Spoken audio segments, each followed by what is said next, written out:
Hey Tim, did you want the under desk speaker on? Just wondering.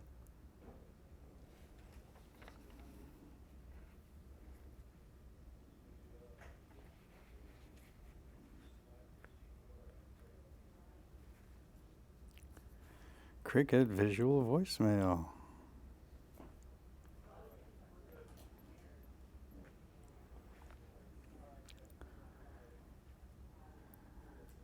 Okay. We're good, Kevin. You can step down. Okay.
sais ce qu'il est en train de faire?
Green llama strike.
Hello and welcome.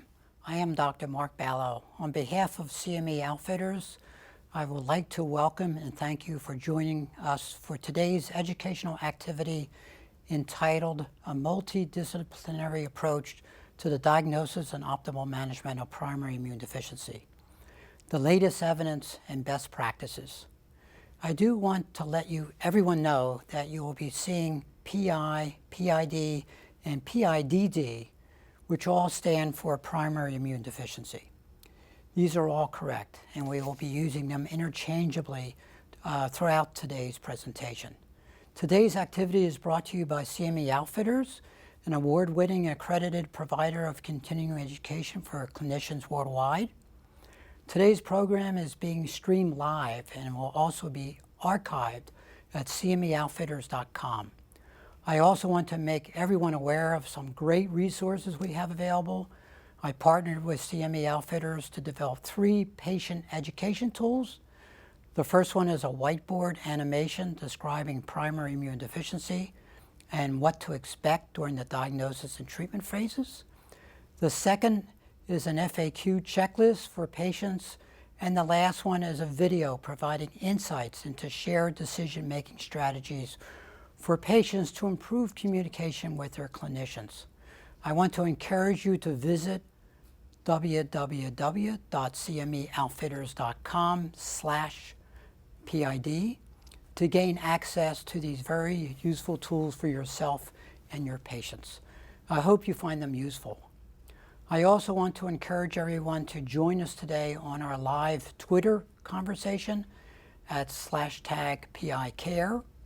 We will be monitoring the Twitter feed and responding to your tweets as they come in. And don't forget to stay with us for our After the Show segment, when you are invited to tweet or email us with your most challenging cases and questions. The goal of today's activity is to enable our learners to accurately diagnose and provide individualized treatment to their patients with PI. So please send us your questions and feedback. Again, I am Dr. Mark Ballo. I am professor in the Department of Pediatrics at the University of South Florida, Morsani College of Medicine, Division of Allergy and Immunology at Johns Hopkins All Children's Hospital in St. Petersburg, Florida. Let me now introduce our faculty joining me today. Let me start by welcoming Dr. Niraj Patel. Dr. Patel is Chief of Pediatric Infectious Disease and Immunology, Director of the Charlotte Immunodeficiency Center, and Adjunct Associate Professor at the University of North Carolina, the Levine Children's Hospital. Atrium Health in Charlotte, North Carolina. Welcome. Glad to be here. Also, let me introduce Kristen Applin, who is a family nurse practitioner at the Midwest Immunology Clinic in Plymouth, Minnesota. Kristen, welcome. Thanks for having me. Thank you for joining us today. Let me jump in with our first learning objective, which is to identify the signs and symptoms of primary immunodeficiency to decrease diagnostic delays. I'm going to start by getting the audience involved. You will see a question on your screen, and I ask you to give us your response here. The question: which of the following primary immune deficiencies are the most common? A, severe combined immunodeficiency. B, humoral or antibody immune deficiency. C, phagocytic abnormalities. D, T-cell immune deficiencies. Or E, complement defects. Please answer now, and I'll be sharing the results with you shortly. Neeraj, can you give us a little bit of background on PI and what the prevalence of PI is in the general population? And finally, what are the distribution of these immune deficiencies? Sure, Mark. So primary immune deficiency, or PI, is a group of genetic disorders, and they involve either absent components of the immune system or dysfunctional components of the immune system, often resulting in recurrent infections. Now, while there's multiple components of the immune system, by far and away the most common immune system defect is typically humoral or B-cell deficiencies. Prevalence of immune deficiencies vary widely.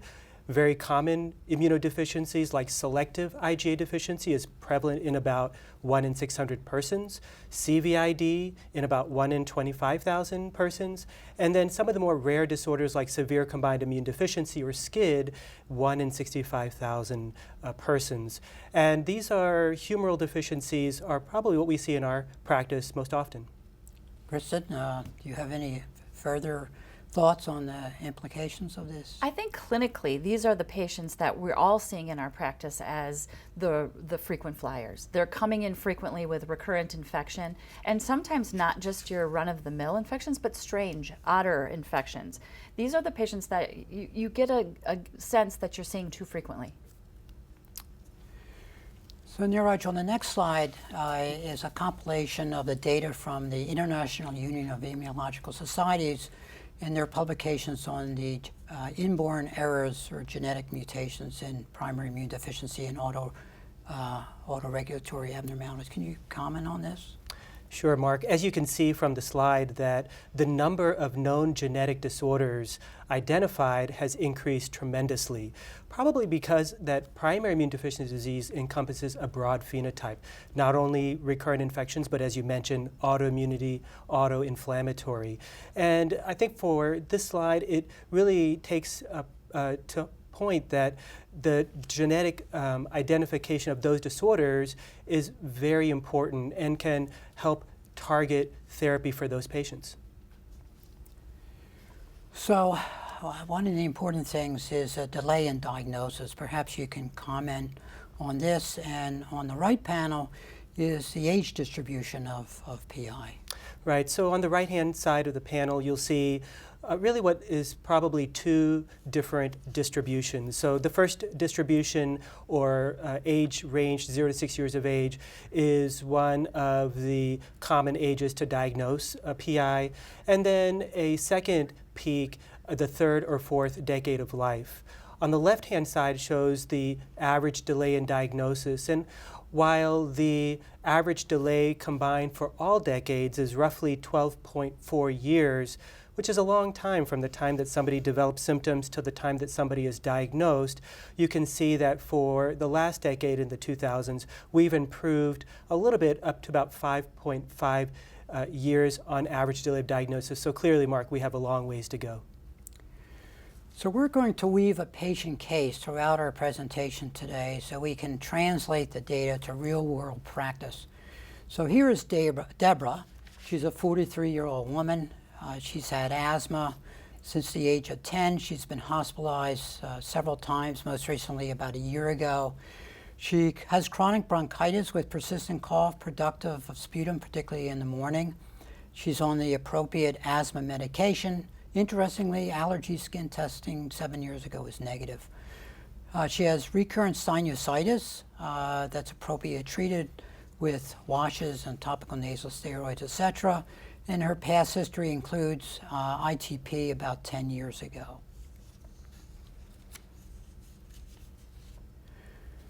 Kristen, what do you think of Deborah's clinical findings as it relates to the possibility of an underlying immune deficiency? I think the lesson here is that not only has she had frequent infection, but she has a mix of other things kind of throughout. Jeffrey Modell has produced the 10 warning signs of primary immunodeficiency, not only for clinicians, but this is also a public awareness campaign too, so that patients can be tuned in a little bit to some of the warning signs of primary immunodeficiency disease. So for Deborah's case, I don't think it's the frequency alone that puts her at risk for primary immunodeficiency disease. I think it is also the types of infections that she's getting. I think it's really important to stress here that she has an autoimmune factor with her ITP, and cytopenias sometimes are a big warning sign for primary immunodeficiency disease. So I think on the list of risk, Deborah's risk of having some underlying immune deficiency is very high. Well, let's look at her physical examination, which is shown on this slide. She has inflamed nasal mucosa with some yellow secretions. She has cobblestoning in the posterior pharynx with some, again, secretions. Her chest exam showed scattered bronchi and wheezes. Interestingly, the abdominal exam shows a palpable liver as well as a spleen tip. And she also had some lymph nodes, not only in the neck, but also in the right axillary. So we did get some imaging studies on Deborah, and you can see from this slide, which is a sinus CT scan, she has pansinusitis involving all the sinuses and perhaps even an air fluid level on the left side. We also got a regular chest x-ray, and there's some air trapping and some increased markings in the lower lung fields, but certainly consistent with chronic asthma. But this is not enough. So we went further and got a high-resolution chest CT, and this really shows underlying pathology with bronchiectasis and even perhaps some nodules in her lung, which we'll discuss in a few minutes. Let's talk about her humoral immune evaluation. Kristen, can you make some comments? I always tell my patients that I never see a patient without starting with a CBC. So I don't even know how to interpret data if I don't know, what her 3 lines of cells look like: hemoglobin, white count, platelet count, and more specifically lymphocytes. Our differential is really important. Starting with quantitative antibody studies is the base, right? What are her IgG levels, specifically her IgG subclasses? What is her IgA and IgM levels? And in most cases, I also look at an IgE level in patients. Then the second phase of the workup would be to take a deeper dive into the antibody itself and look at the quality of her antibody production. So taking a look at vaccine responses. If the patient is fully vaccinated, we should be able to measure vaccine responses at any point. And we start looking at the qualitative antibody assessment in as little as a 1-year-old child who has started their primary series of vaccines. We also do a test called the isohemagglutinin titer. So isohemagglutinin titers look at a patient's blood type, and especially into the adult years, you should be able to measure an antibody response against opposite blood typing that represents a not vaccine stimulated response. This is the patient's own immune system learning the antibody response against opposite blood type. In the vaccine specific assessment, we will oftentimes vaccinate a patient and look at their post-vaccine response at the 4 to 6 week post-vaccination time frame to see how they did initially, turning that exposure into antibody protection. So that's the second stage of the immune assessment. The common vaccines that we will use, Tdap, tetanus and diphtheria norms are well documented, And so immediately post-vaccination, at the 4 to 6 week mark, we should be able to measure a response to both diphtheria and tetanus post-vaccine. Pneumococcal vaccination with the Pneumovax is also an important trigger as a pure carbohydrate stimulant to an antibody response. And we can measure 23 different serotypes of pneumococcus, so that gives us a lot of data. Depending on the time of the year and the age of the patient, we can do influenza titers. If they're 4 to 6 weeks post-influenza vaccine for the season, we can oftentimes look at that titer. And then Haemophilus influenza B is a conjugated vaccine and is in a part of the primary series of vaccinations. Interpretation on Haemophilus type B response in adults is not as well defined as tetanus, diphtheria, and pneumococcus. Niraj, what are the next steps in immunological evaluation? When should a patient be referred to an immunology specialist? Sure. So, Mark, really the next phase you want to look at are lymphocytes. And lymphocytes are cells that are important in response to infections and immunity. These lymphocytes, including T, B, and NK cells, can really help immunologists and practitioners understand particular types of defect. So for things like Bruton's X-linked A gamma globulinemia where no B cells are present, or certain T cell disorders where T cells are low. More specialized testing, including B cell panels, T cell panels, and how lymphocytes function, like lymphocyte proliferative responses are really important. I would say to Chris's point that when there are abnormalities in immune system testing, such as humoral deficiencies, then a referral to an immunologist should be considered. And also, if the immune testing that a practitioner does is even normal, but there's a strong suspicion for an immune deficiency, that would be another appropriate time to refer to an immunologist. So let's go back to Deborah. Chris, can you highlight some of the labs that we obtained in Deborah? Absolutely. We put the CMP, the Comprehensive Metabolic Panel, on the top. Important to note, out of that metabolic panel, she had normal serum protein levels. And then down the list, her blood counts look great. She has an obvious deficiency in total IgG. Normal range is around the 620 range, and she's at 240. IgA is low but not absent, and her IgM is relatively normal. Her IgE was normal as well. But then getting to the second phase, which is the specific antibody testing, she has an absent tetanus response. She has an absent diphtheria response. Her pneumococcal antibody titers were present to only 2 out of 23 serotypes. Now, we don't know when she has ever received a pneumovax before, likely never, because she's too young. So this is, at her age, still considered low, as we would think an adult in this decade would have at least half of the serotypes offering her protection in that panel. And then we noted that her isohemagglutinin panel was quite low. She's a type O blood group, which gives us the advantage of being able to look at both antibodies to A and to B, and both of them are below what we would consider adult normals. So this is our current differential with Deborah. What do you think about this differential and how we might proceed forward? So I think it's important for a practitioner to remember that there's other conditions besides immune deficiency that can mimic recurrent infections. For patients that have allergic rhinitis or increased susceptibility to sinusitis, patients with asthma can have increased frequency of pneumonia. Patients who have GERD can present with upper respiratory symptoms. And so it's important to also include some of these non-immunologic issues. Obviously with Deborah, she has problems with symptoms beyond that, and including lymphoproliferative disease, and as Chris mentioned, the important past history of ITP. So here's Deborah's spirometry. You can see on the left is a normal flow volume loop, where the right is Deborah's. It clearly shows obstruction. Any further thoughts on how we should go forward with Deborah, given her physical exam and history? So this shows a flow volume loop of spirometry, which is obstructed. And somebody could go further and look at diffusion lung capacity. This is the ability of oxygen to move from the lungs to the blood and can be a sensitive marker for lung disease.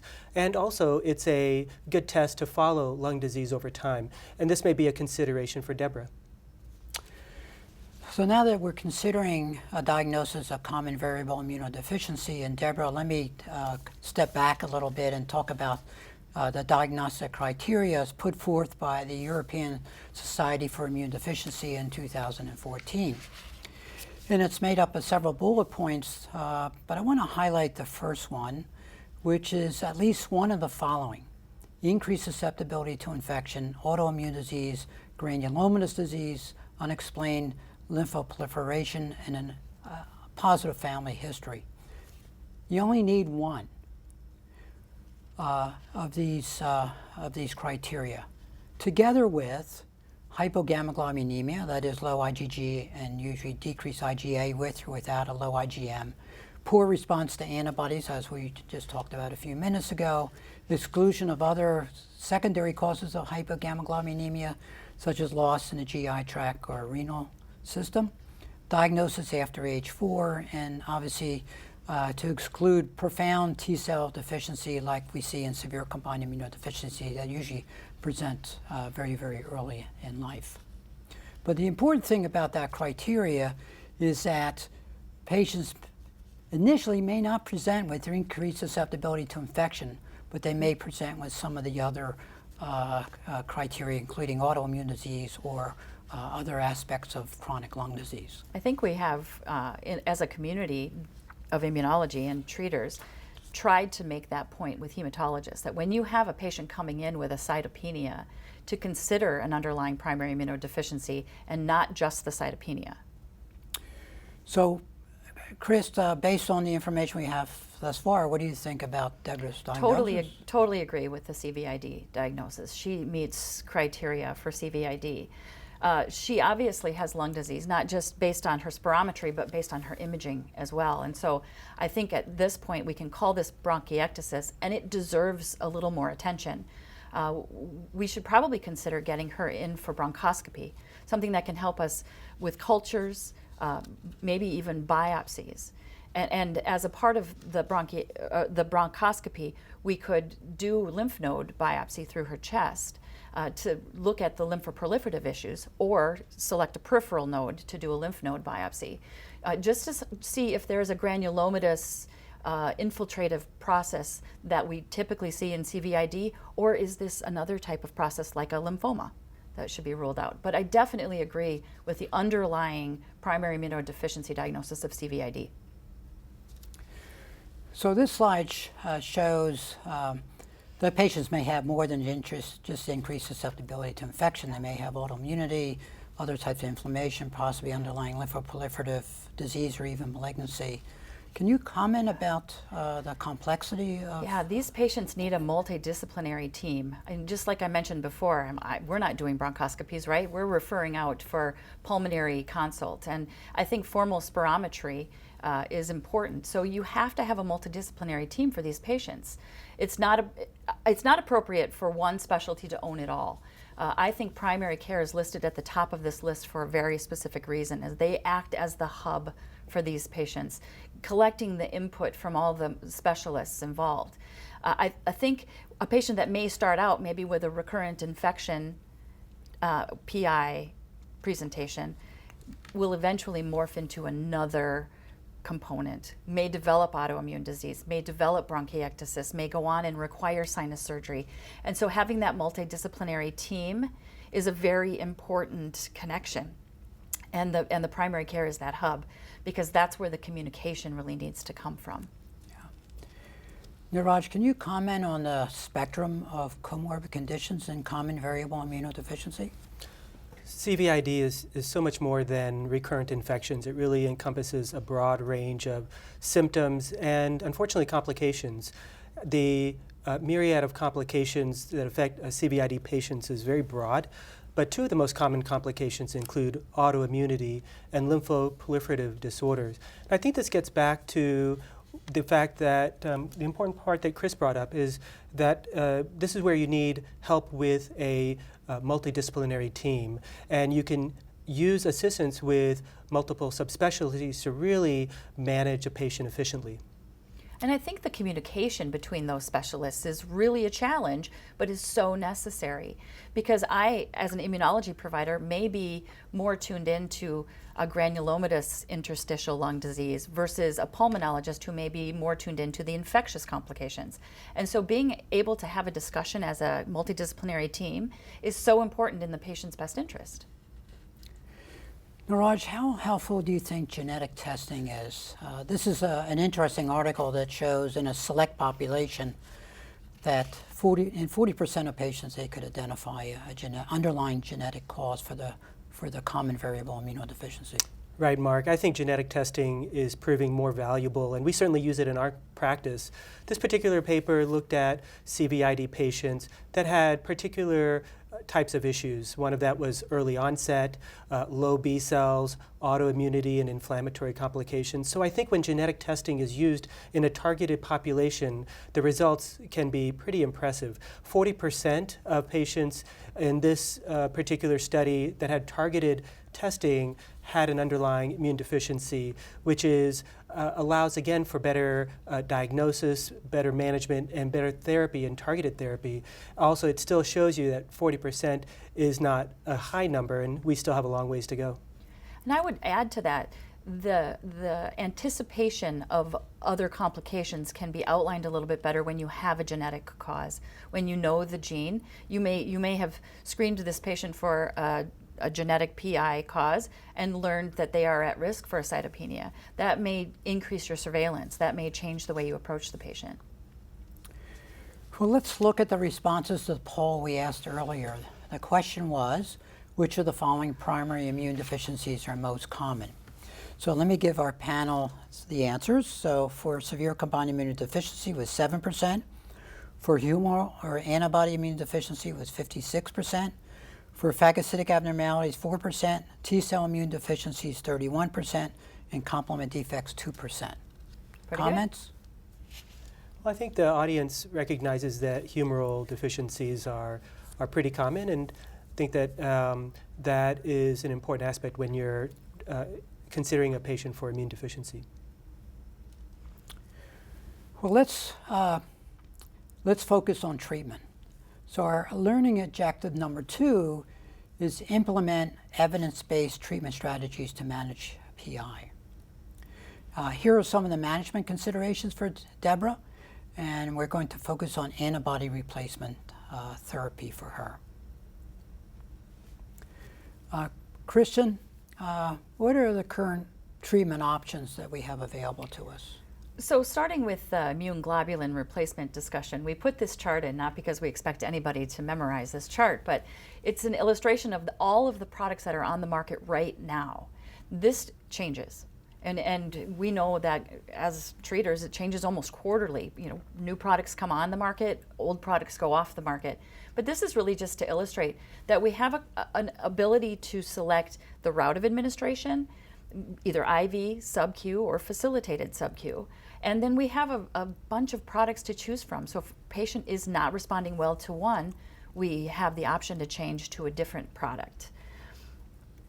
In selecting IG therapies for the patient, we designed this chart to help us have a discussion on what fits best for the patients, because it's an ever-changing playing field. And this helps illustrate the 3 main ways: IVIG, sub-QIG, or the facilitated with hyaluronidase.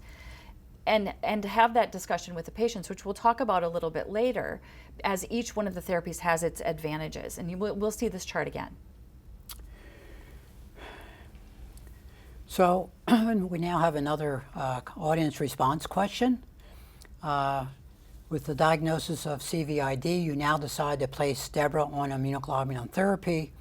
What dose of immunoglobulin replacement would you select? A, 300 milligrams per kilo, B, 400 milligrams per kilo, C, 600 milligrams per kilo, D, 1,000, and E, 1,100.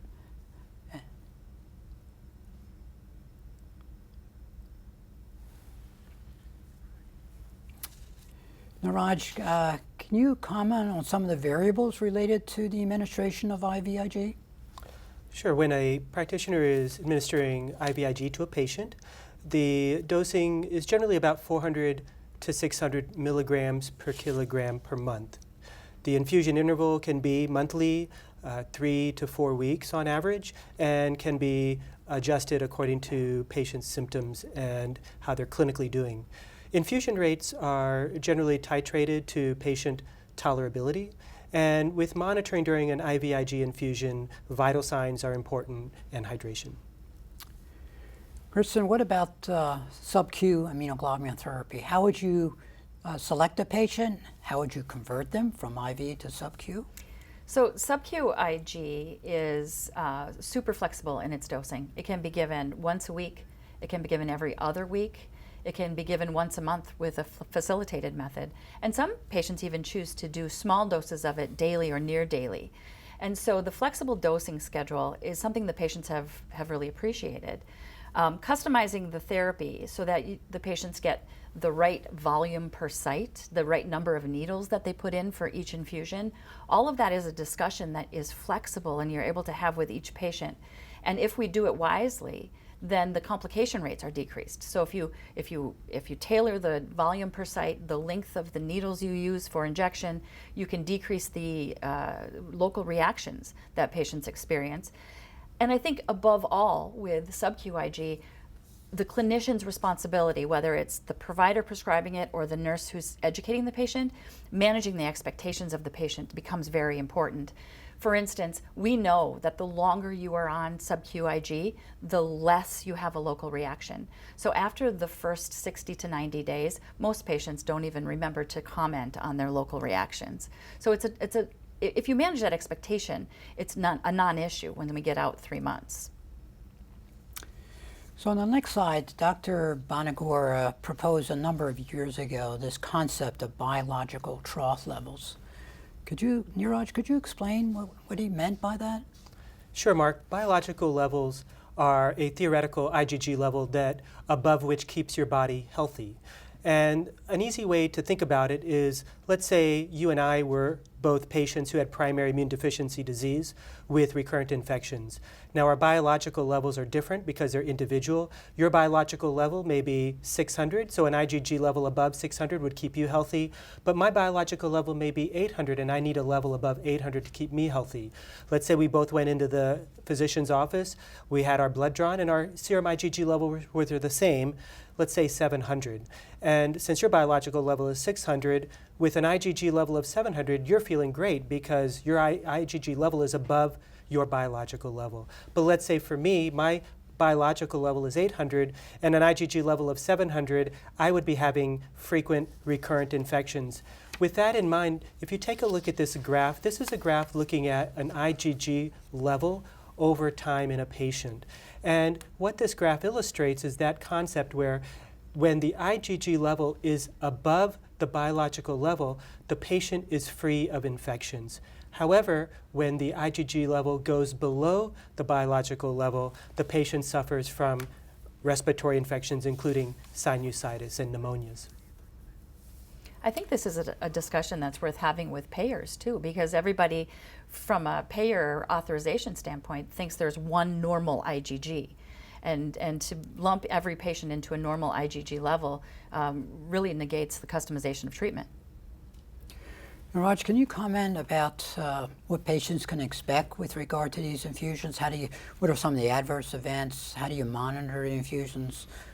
What about treating adverse events? Sure. So with IVIG, the adverse events can be a lot, and they can range from severity of mild, moderate to severe. While there's a lot of reported adverse events, probably the most common adverse event is infusion-related flu-like symptoms. So things like headache and low-grade fever and chills. Chris, can you comment on how we might optimize or minimize these adverse events? Absolutely. And the strategy for minimizing adverse events differs between the route of administration. With IVIG, the vast majority of reactions are going to happen during the infusion and are almost always related to the rate of infusion. So it's simple to say that if adverse events develop during infusion, slow the rate. Stop and then restart at the lowest, slowest rate or fastest rate tolerated. Also, having the patients come into the infusion well hydrated makes a huge difference, not just to ease the start of the IV, but also cuts down on those headaches and the flu-like symptoms that come as a result of the actual infusion on the day.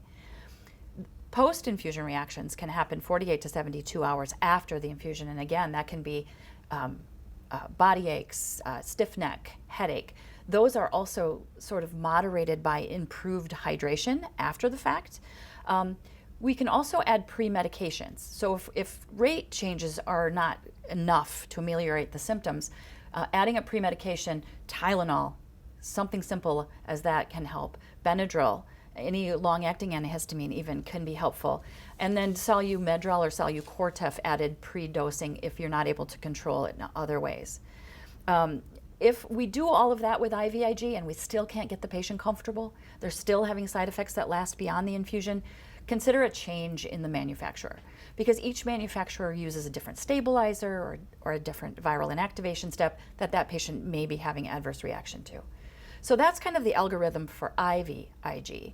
For sub-Q IG related, we've mentioned some of them. Most of the complaints of sub-Q related side effects are local.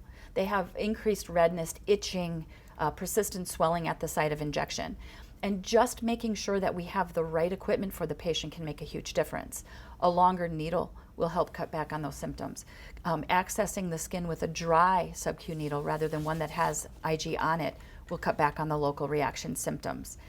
Again, managing expectations becomes really important in the sub-Q population, because if they're expecting this to be, rainbows and unicorns off the bat, they may be disappointed with the stinging and the itching they get initially. But to be reassured that within 60 to 90 days, that's going to get better, they can push through. And also, same thing, there is a small percentage of patients who do get headache, who do get flu-like symptoms with sub-Q IG. In those cases, tailoring to them by either cutting their dose in half and putting it twice a week, or changing product for them. Now that we have more options on the market, that becomes a real option for the prescriber. So let's go back to our second question. Let me give the panel the results. So the question was, with the diagnosis of CVID, you now decide to place Deborah on immunoglobulin therapy. What dose of immunoglobulin replacement would you select? So A, 300 was 7.5%. B, 400 was 60%. C, 600 milligrams per kilo was 32%. D, 1,000 milligrams per kilo was 7%. And E, 1,100 was 2%. Comments? Well, it wasn't really fair. The question wasn't really fair because the dosing range, like you said, was between 400 and 600. In Deborah's case, I would go on the high side for her dosing. You? Yeah, I think this illustrates, especially from the audience response, that the individualization of IgG is unique, and you can tailor the IgG dose and the range based on the clinical response. I totally agree with Chris. I would have gone on the higher range given the complications that Deborah had, particularly pulmonary disease. Right. Actually, there's a very nice paper by Lucas and Helen Chappell from the UK where they did a prospective analysis of their patients with XLA and CVID, where they found that patients with bronchiectasis required a higher dose of immunoglobulin replacement therapy. So let's move on to the third learning objective, which is to educate and inform patients about PI to reduce morbidity and improve the quality of life. Here's our last polling question for our audience. The question is, how often do you engage in patient family when determining the mode of immunoglobulin administration? A, never. B, 1 to 25%. C, 26 to 50% of the time. D, 51 to 75%. Or E, 76 to 100% of the time. You should now go ahead and vote. Chris, can you give us a little bit of background and your thoughts on what we mean by shared decision-making in PI patients? Absolutely. Shared decision making is combining patient preference and goals with the key clinical information that the prescriber has. And putting those together supports the patient's informed preferences. So if I give my opinion and I give all the pluses and minuses to the patient, we're going to do a better job of making decisions that meet both of our needs. On this particular patient, I think it's important to talk about lifestyle. Like, where is this patient coming into immunoglobulin replacement therapy? Is she a working woman? Is she a stay-at-home mom? What is right for her today may not be right for her tomorrow. So in shared decision-making in primary immunodeficiency, these conversations have to be ongoing. It needs to be a fluid discussion, because as a new diagnosed primary immunodeficient patient, she may have no information to go on. She may be just overwhelmed with her diagnosis, overwhelmed with her options, and this may be an opportunity for us to choose for her, as long as we're keeping the door open for her to evaluate her treatment on an ongoing basis. And she needs to be included in that every step of the way.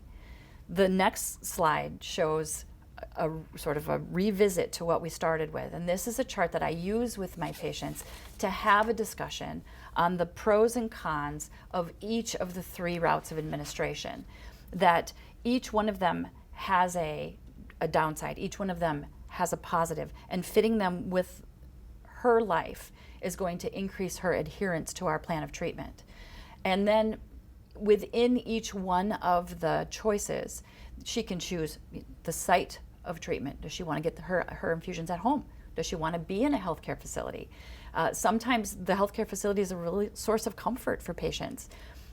Recently had a patient who was on sub-Q IG fall off in her adherence. And when we came back to this chart, she said to me, I don't like doing my shots at home because they make me feel sick. They make me feel like I am ill. And so taking that sort of medicalized treatment out of the home and back into an infusion center made her feel more normal.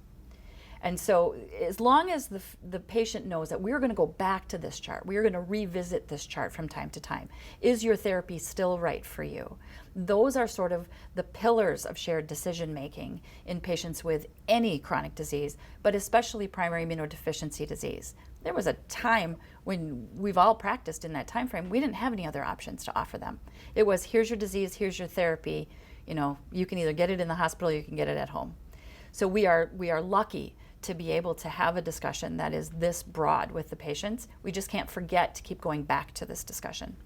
And Raj, what about your experience?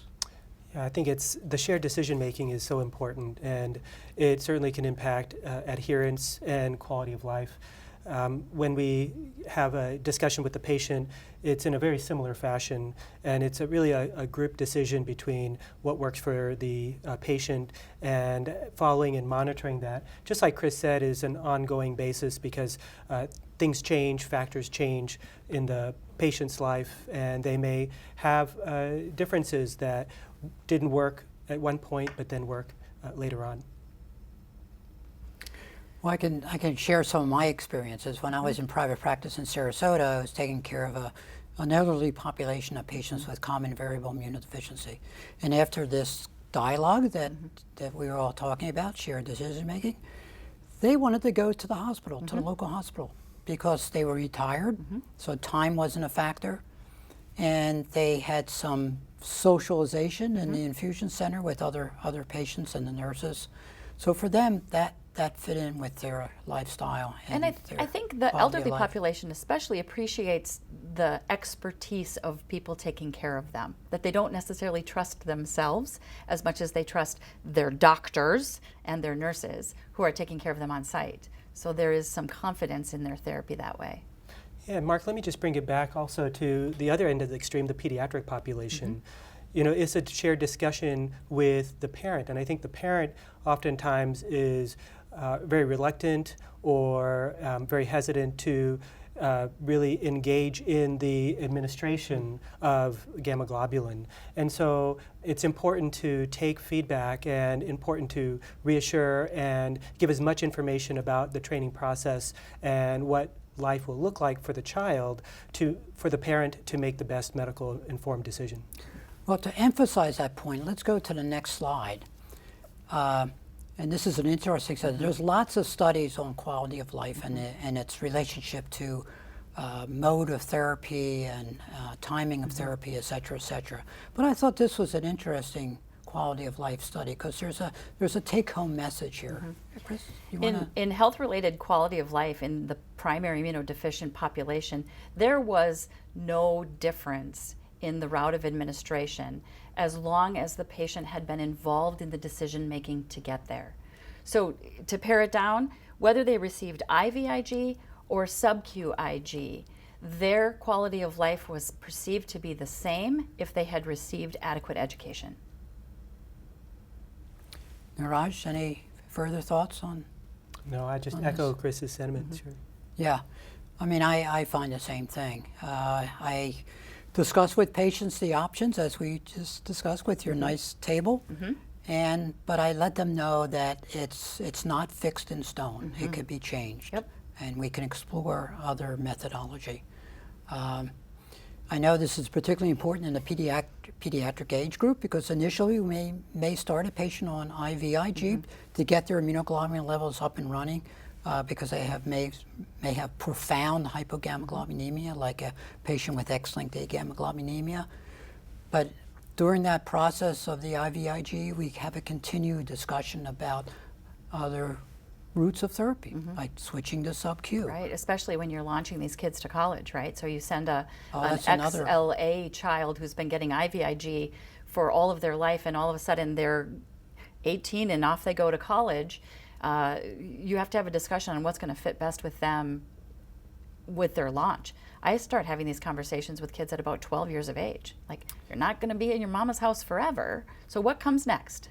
Start thinking about it. No, I think that's an important point, is to empower the teenager to take control. So it's not only communicating with the parents, but at a certain age where the teenager starts to understand a little bit more about their disease and management, is to have that conversation with them as well. I think that's critically important.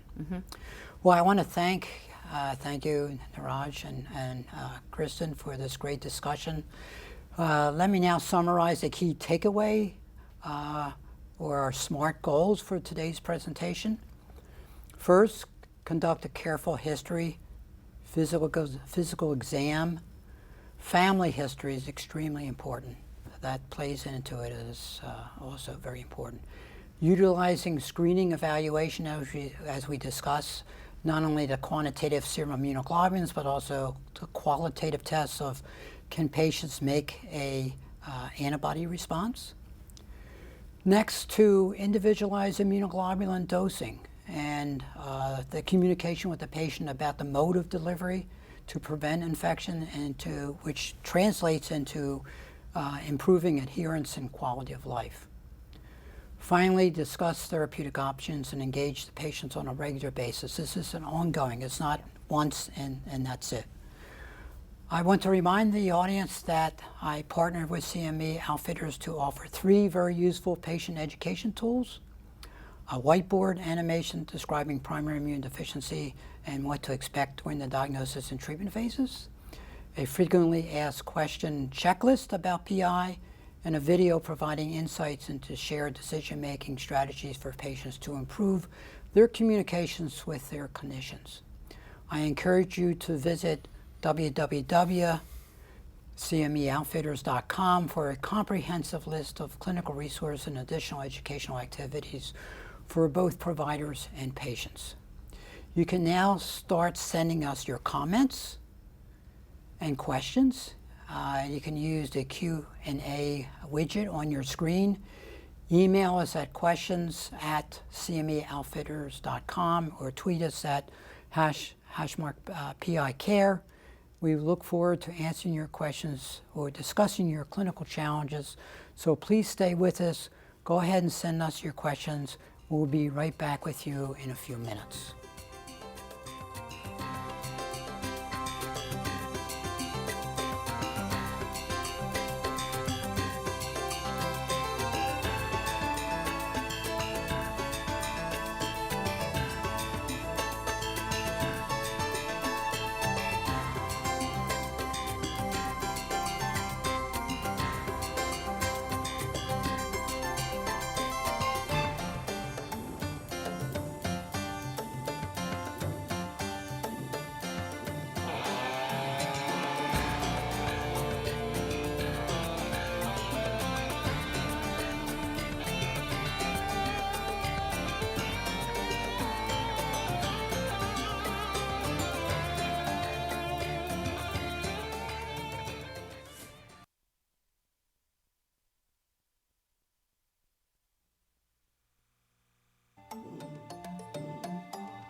Well, welcome back, everyone. We have received some questions, so we're going to jump right in. I'm going to describe the question and let our panel discuss them. Can you provide more specifics on how you determine treatment choice to adult patients? What route do you start with, and what may push you to change routes? I'll start with that. Sometimes the degree of hypogammaglobulinemia will help me determine what rate to start with. If I have a patient who's starting out, like just last week, diagnosed somebody with an IgG of 36, number 36. And so that's a patient where I would start with IVIG just to get the rate, just to get the levels up at a quicker rate. Then you could transition the patient from IVIG to sub-Q IG to maintain those levels. So I would rather have the patient get their levels up quickly, and then when we start the sub-Q IG as close as we can after an IVIG infusion so that we keep those levels up and then can maintain a biologic titer higher than if you were starting sub-Q IG from the basement. And I think in terms of switching immunoglobulin, again, Chris did an excellent job talking about shared decision making. And so it's really important to have the patient understand what are the different factors of sub-Q and IVIG and what may fit into their lifestyle. And as was mentioned before, starting out with one conventional route doesn't obligate you to continue that. And as Chris mentioned, in some patients, a switch from IVIG to sub-Q based on patient preference, ability to self-infuse may be more important. Yeah, and I think we touched on this previously about lifestyle. So, what might be good for one patient may not be appropriate for another. So, for example, if you have a traveling salesperson who makes it very difficult to schedule IVIG infusions, but we know that sub-Q is much more flexible, more portable, and they can do it on the road. We mentioned the patient going off to college, and the soccer moms. In my experience with my patients, the mothers with young children actually, love the subcutaneous route because it was so flexible. They could do it while their child is doing their homework, et cetera, whatever, and they don't have to bother with, with scheduling. I use that chart that we showed. I give that to my patients so that we can have that discussion and they can take that discussion home with them, because it has the hows, it has the whys, it has the pluses and minuses of each therapy. And so sometimes we can't, sitting face to face in my visit, we can't decide. We need a break, go home, read your information, and then let's come back together in 2 weeks and let's talk about where we go next, what our options are, and what did you decide on. Okay, we have a lot of questions, so let me go on. In a patient with PI, is there data regarding long-term pulmonary outcomes? So I think you had mentioned a study, Mark, looking at patients with CVID and bronchial pathology. And that study particularly stressed the number of pulmonary complications. There were over 200 patients in that study. They had received a CT scan of the chest. And I think it highlights the importance of screening your patients. When you have pulmonary complications like bronchiectasis or mucus plugging, that can impact your patient's symptomatology and ultimately how they respond to therapy and their quality of life. So it's important to recognize those complications. Some of them, like bronchiectasis, unfortunately may not be reversible, but to identify them early and make sure that you have the assistance with a multidisciplinary approach, get your pulmonologists involved, and really use that to help prevent any long-term effects from concurrent pulmonary complications. One of the things that I have often come to meetings and asked the questions is standard screening for primary immunodeficient patients for lung disease. So everybody gets a baseline chest CT out of my clinic, but then what is routine surveillance? Outside of doing pulmonary function testing, do you screen your patients with CT? Yeah, I think that's a great question. I think it's probably variable.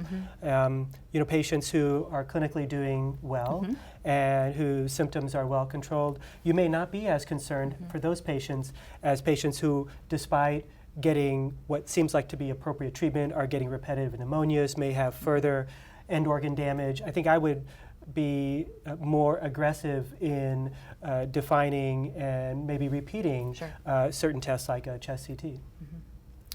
Yeah, I mean, that's a frequent question. In my own practice, I think any patient that has a history of pneumonia deserves a chest CT, or any patient that has underlying chronic lung disease, as Deborah came in with asthma. And so, not all chronic lung disease is asthma. All that wheezes is not asthma, right? Right. So it's certainly worthwhile doing a high-resolution chest CT. Now, how often can you get it? You have to be careful. It does offer radiation to the lung. We know patients are susceptible to lymphoma and as well as some other cancers. So you can't do it often. Right. So that's why lung function tests, spirometry, as well as diffusion capacity is an important way to follow these patients. Okay, what are the best genetic tests for determining PI? Are there new recommendations from the Academy? So the genetic testing is rapidly evolving, and there are multiple platforms for genetic testing, and it really, while there are a number of genetic tests available out there, the targeted panels seem to be the most popular and often the most effective. When you have a patient who has who is in need of genetic testing, the next generation or targeted sequencing panels can really allow you to focus in on select genes, typically 200 to 300 with most currently available gene panels. And they are they have the advantages that genetic testing didn't have 5 to 10 years ago. They have a rapid turnaround time, typically 4 to 6 weeks to get results available. And the cost for genetic testing compared to 5 to 10 years ago has really come down. There was a summary statement regarding a genetic testing put out by the Academy in 2019 that summarizes genetic testing indications as well as the different types of genetic testing available. I also think that with commercially available targeted gene sequencing, those companies are keeping databases of the variants of undetermined significance. So I think they are helping to contribute to the future genetic anomalies that are associated with the phenotypes that we see. Yeah, that's a great point. And Chris, just to piggyback off of that, the variants of uncertain significance are typically mutations in genes associated with PI that there has not been any literature-guided known significance or pathogenic significance. So, just like things are, there's pluses and minuses, there has to be careful interpretation with genetic testing, and sometimes variants of uncertain significance can be difficult to determine about the direct impact. And currently there are ongoing research groups who have collected these variants of uncertain significance and are looking into what is the clinical implication for PI. And a topic that, off record, that Chris and I had a conversation with, there are other immune deficiencies. We talked mainly about common variable immunodeficiency, but there are other immune deficiencies that particularly present in adults, but also in children, that are gain-of-function mutations. And the important in identifying them is that we now have some alternative therapy, or adjunct therapy, I should say adjunct therapy, to immunoglobulin replacement. To counteract the gain of function of these abnormal genes, hyper IgE, STAT1, STAT3 defects, and PI3 kinase deficiency, et cetera. And the list is growing. So we're in a new world now of precision medicine with regard to primary immune deficiencies and autoinflammatory stuff. Those diagnoses made genetically really help you pare down the treatment choices for the patient. I mean, there are immune suppressants that are really well studied in some of those genetic findings, especially the gain of function. Yeah. And I totally echo your your point about targeted therapy. Some of those gain of function defects like STAT1 gain of function has really allowed medications to come on board, often that actually have no immunosuppressive effect, but allow to control the adverse problems associated with the gene. And as a result, we know in some of these gain of function tests, one of the things that's a long-term benefit is the prevention of autoimmunity, which is one of the most common complications of primary immune deficiency disease. So I think it's an exciting time for genetic testing. I think there's definitely more to come as the audience has seen with increasing number of genetic known diagnoses. Great. Another question is, how do we treat Deborah and why? So I can tell you my thoughts. She had profound hypogammaglobulinemia and IgG, I think, of, if I remember, 240 milligrams per deciliter. So we want to get her up and running, so we'd start her on intravenous immune globulin. But after conversations, shared decision making, we switched her to subcutaneous immunoglobulin, and she has done very well.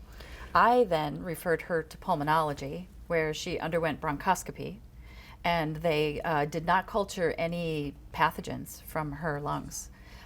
They did, however, do fine needle aspiration of one of the nodules and discovered non-caseating granulomas and have lymphocytic infiltrates into those nodules. I think when you start to talk about multiple subspecialists, here's again the team approach where you have a lot of multidisciplinary teams impacting the patient. You have an immunologist, you have a pulmonologist. You know, Deborah also had a lymphoproliferative disease, a large liver, so it wouldn't surprise me, you know, if at some point she had a gastroenterologist involved. But it's so important for all of these specialties to communicate with each other. And this just, I think, defines how complex some of these patients are, and they need a team approach. So how would you select an IVIG product? And any comments about the stabilizers? Well, And what role they may play in adverse events? so my conversation about that now is much different than it probably would have even been a year ago, because I think a lot of payers now are making formulary choices for immunoglobulin products. And so first and foremost, the authorization of this expensive therapy has to happen. And so I usually, when I have a Deborah come through my office, we'll start the prior authorization for IVIG before we've even settled on that, because that could be 2 to 4 weeks. And I want to get her started. It's, you know, it's middle of the winter. So we want to make sure that we can expedite her therapy. How do we choose a product? Pretty much across the board, the commercially available products now have equal safety and efficacy. And so sometimes it's best guess. Getting started if the insurance company isn't dictating anything. So when we're choosing an IVIG product, their stabilizers of glycine or proline are pretty comparable in safety and efficacy, and side effect profiles are pretty comparable. So it might just be a guess when you choose a product. Yeah, stabilizers aren't as important to me as the product efficacy, and just as Chris mentioned, the products all work. They're all efficacious. And if it's driven by insurance or it's natural selection in your pick, then really I think for me it's how the patient responds. I also believe it's important to set expectations, and I think Chris does it very well, to know that once somebody is determined to have an immune deficiency and you start them on immunoglobulin therapy, it can be, unfortunately, weeks before you can get started. And that just simply has to do with having insurance to be able to approve immunoglobulin therapy. And so from a patient perspective, a lot of times, you know, they want to start right away, but it's important to set those expectations up front. Okay. Is DVT a side effect of IVIG? So there was a slide of IVIG adverse events, and the thrombosis is a warning for IVIG. And I would say to the practitioner, if a patient has increased risk for thrombosis, is elderly, has a central line, like a port, then those would be concurrent risk factors from thrombosis. And in that particular case, then you can do some things with the IVIG infusion to help reduce those that risk, like slowing down the infusion rate, giving a dose that's closer to the lower end of the infusion range of, let's say, 400 to 600 milligrams per kilogram. And while IVIG is the one that's probably most commonly associated with thromboembolic events, it's a warning for all IG products, whether it's sub-Q or IV. They all carry the thromboembolic risk. And so I think from a clinician standpoint, we do all we can to moderate that risk, choosing the right patient, choosing the right route, choosing the right rate. But as other clinicians, your level of suspicion is higher. You have a patient coming in with a sore calf and a little bit of swelling, you're going to be more suspicious of a DVT than in a regular healthy patient, not on immunoglobulin. So just an additional comment about that. A number of years ago, maybe 5 or 6 years ago, one of the products was taken off the market because of these thromboembolic events, and we identified that there was a procoagulant activity in the gamma globulins, some more than others. So now all the manufacturers are very cognizant of this procoagulant activity, and they have modified their manufacturing to minimize, and they actually test now for this procoagulant activity to make sure that the products we have today minimize that threat.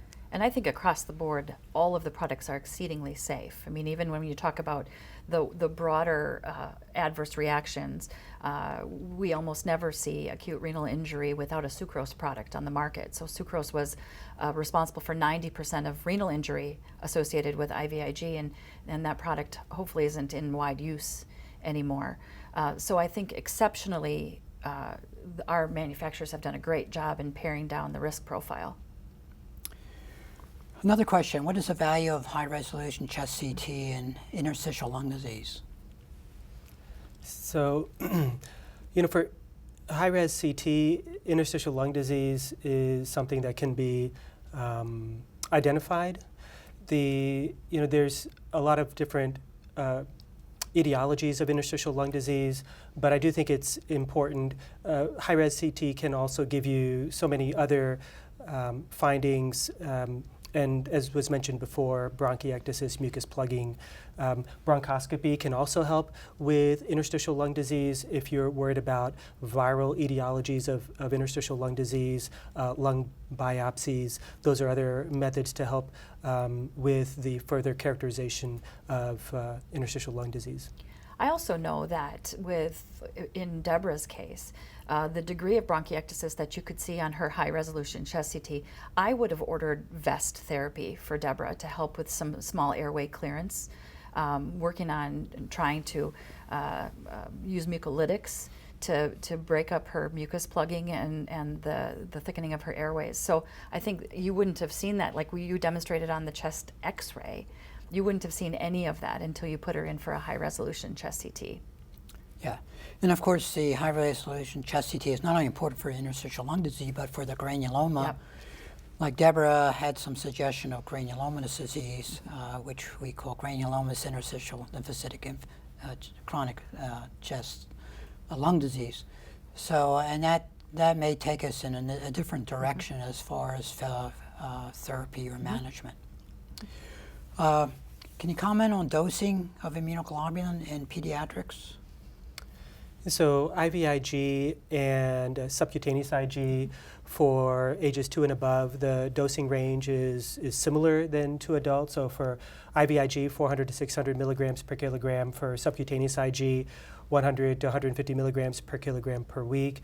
For the reasons that you mentioned, Mark, about patients who, let's say, are pediatric, who have X-linked gamma globulinemia, really you may want to go to the higher dosing range if they have profound hypogammaglobulinemia. And I think this case in an adult patient demonstrates that quite nicely for somebody like Deborah who had pan hypogammaglobulinemia. But really for for pediatric considerations, there's the consideration for not only just immunoglobulin dosing, but also with route of administration in terms of IV access versus subcutaneous, and things like whether the child prefers to give the dose in an infusion center or likes the comfort of their own home, systemic side effects. There's also the issue with multiple needles with pediatrics that can be more prevalent in subcutaneous IG compared to IVIG. I agree with all of that. I think the per kilo dosing translates across the lifespan. Then also, using clinical responses to guide your dosing as well, because kids will outgrow their dose. Do you do it to the T? Like if a child gains 10 pounds, do you go up by 1 gram? I mean, like how you assess that isn't based on a straight curve. You got to look at, pattern of infection. You got to look at what are their troughs. Where are they at trough? So all of that has to play a role in your dosing, but I think starting at the per kilo dosing across the lifespan is appropriate. Okay. I just want to add a couple of points. One, in the pediatric age group, sometimes kids are finicky about needle sticks, and so we use Emla cream. It's a topical anesthetic, very successfully, and they kind of get over that fear, and we find that after a while they don't even need the Emla cream anymore. That's one issue. The other issue is about updosing. Never break a vial in half. Always give the whole vial. Don't throw it away. Yeah, Right? You absolutely. wanna- Absolutely. Yeah, we don't waste. And that kind of goes across the board, whether it's sub-Q dosing or IV dosing. If you dose per kilo, and like I said, you don't dose it by the calculator, you dose it clinically. If a patient's dose comes out to 36 grams, you have to decide, am I going to give 35 or am I going to give 40? Some come in 2.5 vials, so you could do 37.5 too. But yeah, I totally agree with that. And also, dosing isn't linear, right? Like in a kid as they grow, I have almost never seen linear increases in dosing. I'll have a kid that's doing great, and then all of a sudden, they're not, and it has nothing to do with their weight gain. It may have to do with metabolism changes, hormonal changes, those kinds of things. So being tuned in, and we were talking about this earlier. I see any patient who's on immunoglobulin, I see them about every 6 months to have these discussions. Okay. I work in the emergency department. What recommendations would you have for providing care for these patients when they present to the emergency room with bronchitis or other lung disease? Good question. Yeah, that's a great question. I think understanding what the underlying immunologic defect is first, and whether it's an antibody deficiency, whether it's a complement deficiency, because I think those patients you're going to approach those patients somewhat differently. So as we talked about with Deborah, in a patient who has CVID, knowing that this is a primary antibody deficiency, things to evaluate would be more probably along the line of pathogens associated with clinical symptoms associated with antibody deficiency. So things like sinus issues, pneumococcus, H-flu, things like bronchitis with similar sort of patterns. And that can help facilitate diagnosis. Is this somebody you get a chest x-ray on versus somebody who has perhaps a complement deficiency that may present with a more severe type of infection. Let's say they may have bacteremia or meningitis, and in those cases, the evaluation should occur promptly. Maybe antibiotics should be addressed up front. What about isolating them from other patients in the emergency room who are sitting there coughing and wheezing? And Absolutely, yes. I think you don't want to add insult to injury, and so isolating them as soon as they come in is super important. I'd like to interject too that these are not your community-acquired pneumonias. When a patient with immune deficiency comes in and you auscultate something in their lungs, I guarantee you that their immunology provider would appreciate a chest x-ray to document a pneumonia versus just a bronchial infection. And that's a big discrimination for me, because pneumonia in a patient who's on treatment and who's properly dosed, that represents a failure at that present dose and does need to be addressed with either dose increase or interval decrease. So when you're a urgent care or emergency room provider and you're making a guess at something that you could further classify, I would ask you to classify that for me.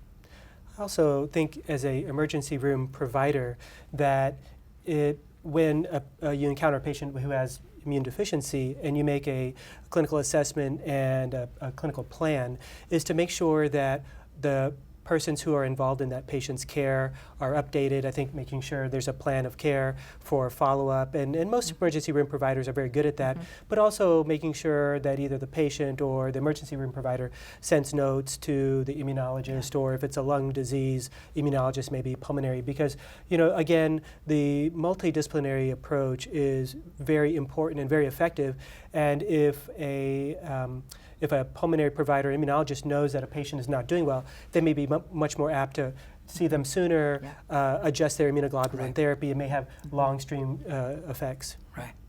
How would you transition someone on IVIG to sub-Q? We talked about this previously. So the package insert says that it's not a gram per gram conversion rate. So if a patient's receiving 30 grams of immunoglobulin per month, the conversion rate to sub-Q is 1.36 in most package inserts for the conversion from IV to sub-Q. We typically like to make the conversion when the IV dose has just been given. So within the first week to 5 days after immunoglobulin IV is given, we'd like to start the sub-Q. So we're getting them at their peak and then maintaining them at a steady state with the sub-Q IG. I don't know that all immunology providers use that conversion rate of 1.36. I know that that's variable. And important to note, again, the patient's clinical responses. So here's a question. They asked me what percentage of my patients are on IV versus sub-Q. And I would have to say most of my patients are on sub-Q. It's just much more flexible, tolerated very well. We have multiple choices on sub-Q products now. As I said, the ones that are mainly on IV, IVIG are the older patient who's retired, who doesn't have time constraints, that can go to the medical center or infusion center, or they can do it at home as well. I'm about 70-30. 70% of my patients are on sub-Q. We've done this periodically. We've taken a sample to see where we're at. But that feels right, 70%. And I see a lot of pediatric patients in my practice, more so than adults. And surprisingly, 80 to 85% of those pediatric patients are on subcutaneous IG, and they do very well. So I think whether you're pediatric or adult, probably the move is closer towards the subcutaneous IG. Just as you mentioned, Mark, it's a lot lower systemic side effects, the convenience of doing it in your own home. Yeah. Again, it comes back to lifestyle of the patient, having a communication with appropriate discussions.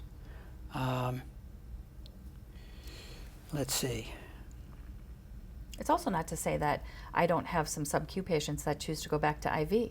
Right? So I describe this as a needle fatigue, that some of my patients just get fatigued from poking themselves and they want a break. And so they do appreciate being able to switch back at some points from the sub-Q route to the IV route.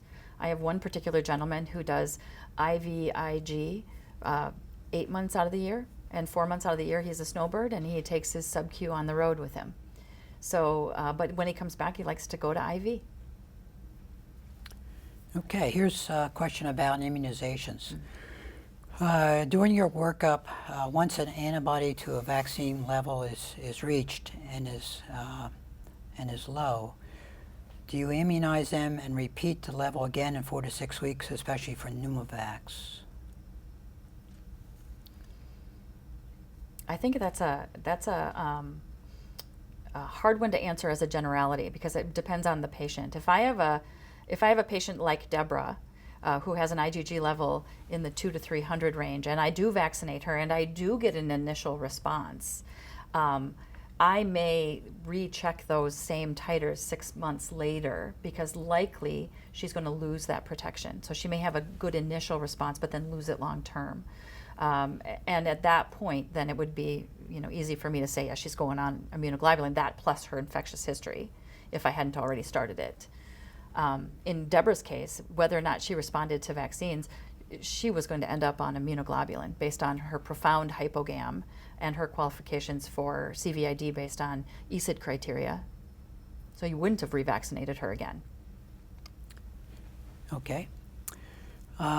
Is there a useful quality of life screening tool to use in these patients? So there was a recently published paper showing that the health quality of life can be accurately assessed in patients with primary immunodeficiency disease. I think, Mark, you were... That was your tool, right? Right, right. So there's actually 2 validated health-related quality of life survey tools for patients with antibody immune deficiency, adults. We don't have one in pediatrics yet. One is one that I was intimately involved in called the PADQual 16. This is a quality of life survey tool that has 16 questions, very easy. It's only 16 questions. It also addresses wear off, and I'll come back to you and explain a little bit. You can explain a little bit about that. The other was produced by by the Italian group, and they call that the QOL CVID, and that has many more questions, a little bit more complex than the PADQual 16. So since I mentioned it, because this QOL tool does have a couple questions about wear off, maybe you can explain that. And I think quality of life is impacted by this thing that we as a community call wear off, and it's a sensation that patients typically on IVIG feel as they come off of their peak of dosing. So patients may be on a 28-day infusion cycle. They get their dose. Many patients will say that they feel energized after their dose. Then over the course of the next 28 days, as levels fall off, and hopefully never below their trough, never below normal, they have a sensation of a loss of vitality. And so they feel more fatigued.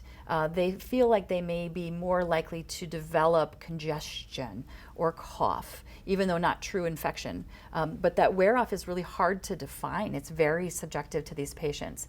Now, on sub-QIG, I don't hear about it. And so that's often a sort of a launch pad to discussion for patients who have wear off. Oftentimes they go from a 4-week infusion schedule to a 3-week infusion schedule to help, but that often doesn't help. Right. They still feel that fall off from the peak at the 21-day mark. Those are the patients that I get to start that conversation that you wouldn't have this if you were on subcutaneous administration, because your levels are much more stable and you're not getting that peak. And I think that is probably one of the main factors my patients on IVIG transition to sub-Q. Okay, so here's a very controversial topic, and we're starting to get pushback from the assurers.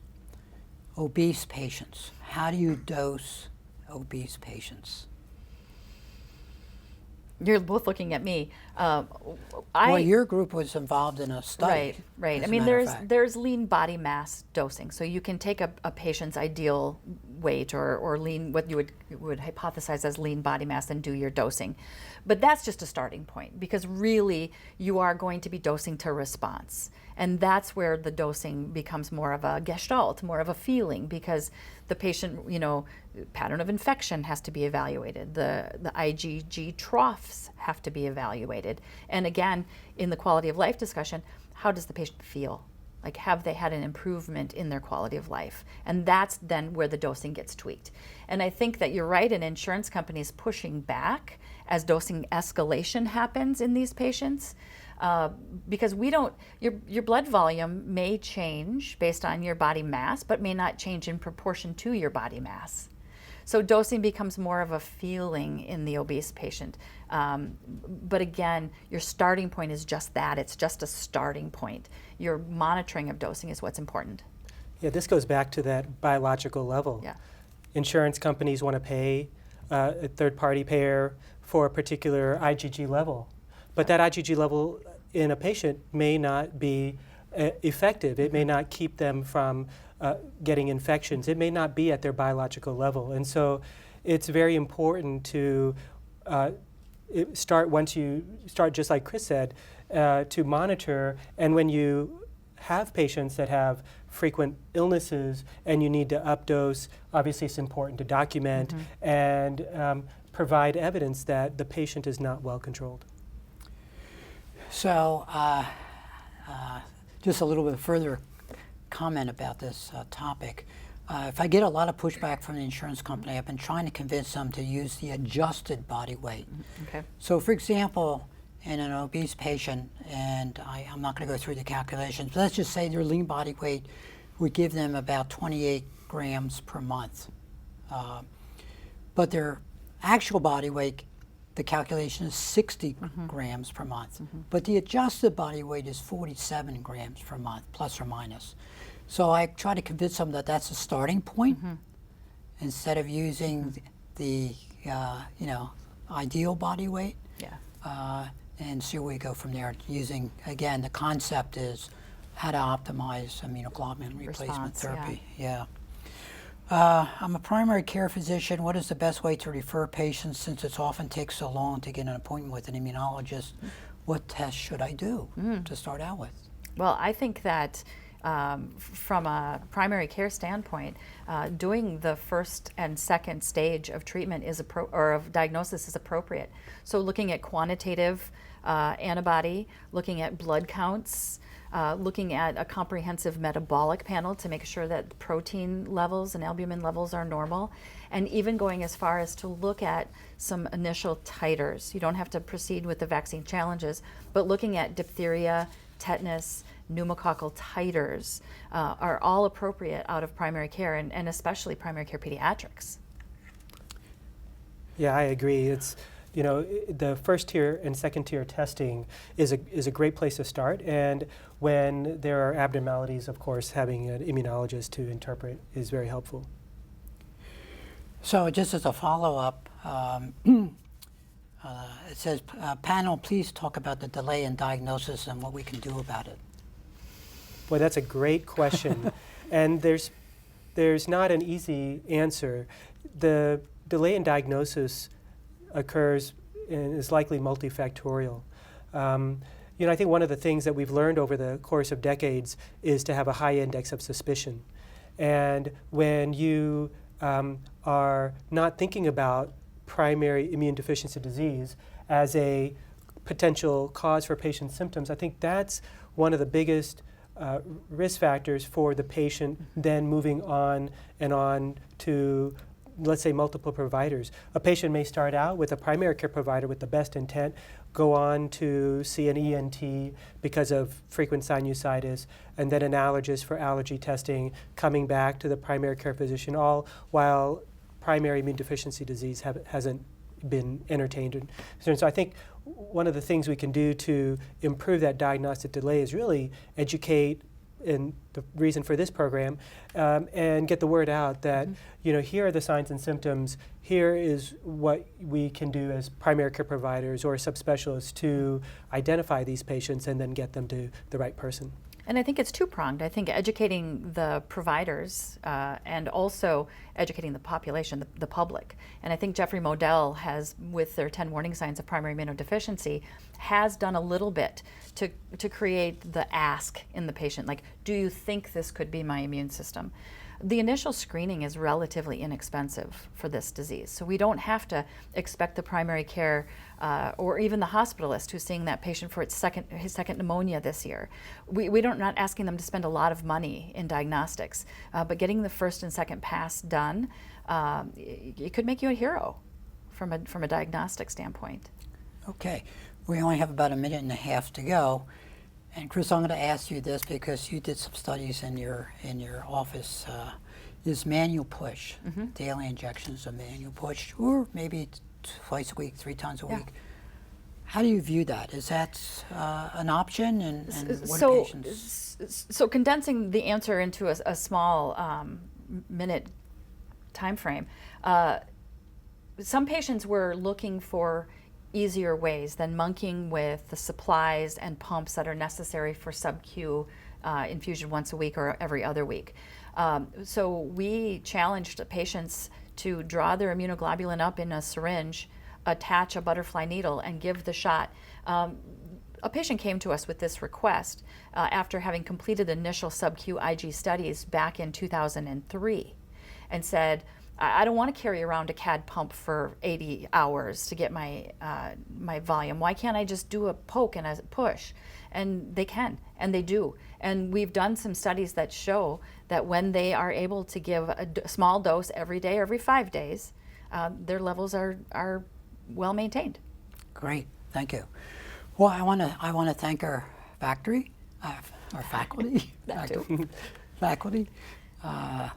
Neeraj Patel and Kristen Applin. Thank you very much for joining me on the stage to discuss this important topic. It was a pleasure. Yeah, thank you. We have more questions we can handle, so unfortunately we can't get to all the questions today. Thank you.